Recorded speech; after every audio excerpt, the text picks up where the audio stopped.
we cannot say this is a hybrid or just an enhancement framework because we use two different methods in the framework. We just add two methods. Okay. Okay. If we look for the title, there is a keyword. It is about a hybrid framework, line labeling and graph coloring. Okay. In this framework, we will use line labeling and graph coloring to validate 2D line drawing.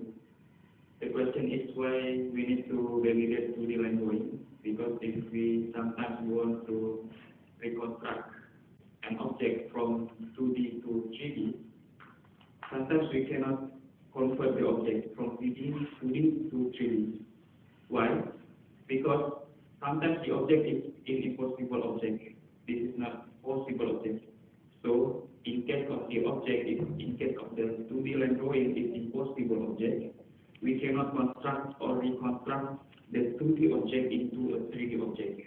That's why we need first, because before we do the reconstruction or construction process, we need to validate the 2D line drawing first.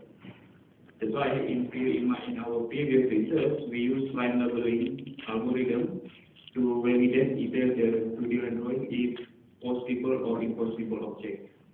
And right now in this framework, we use new method. We try to apply graph coloring algorithm that will look like similar with line labeling, so we can validate the 2D line drawing using graph coloring also.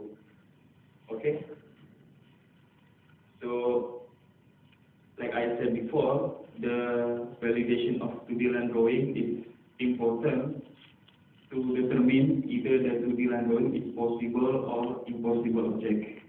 After we determine that the 2D line drawing is represent possible or impossible object, then we can continue to construct or reconstruct the object from 2D object to 3D object.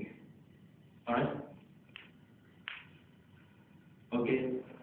There is some definition about 2D line drawing, line labeling and graph coloring. I will speed up this.